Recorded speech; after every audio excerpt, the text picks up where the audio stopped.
In this video, we are going to give you an overview of the various components of the Unreal Ed user interface. But what we're not going to do is talk to you about what each button, menu, knob, switch, and dial does, are we?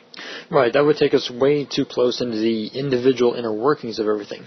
Instead, we would rather point out the way all of these elements are grouped, the different areas of the interface, and what buttons they contain, what their purpose is. That's right. Now, starting at the very top of the user interface, we have the menu bar, which has a series of menus very much like just about any Windows application you've ever used.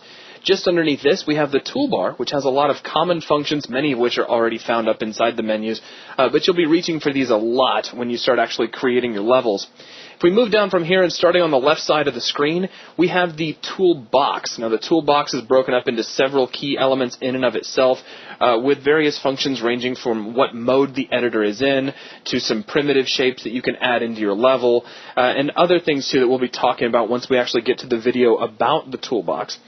Now, if we move to the right, we have four areas that look very similar to one another, and these are the viewports. And viewports are your windows into the world. We'll talk more about what they are and how they work in an upcoming video, but at the top of each one of these viewports, we have a toolbar, which has a series of settings for each viewport. It works individually on each viewport.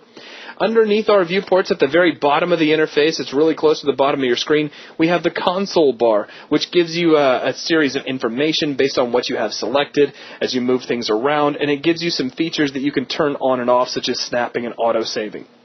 So in all, that is the entire user interface. Now, fortunately, that's not where we're going to end it. Over the next several videos, we're going to break down each and every part of this user interface bit by bit and show you what everything does. But that is going to wrap things up for this video.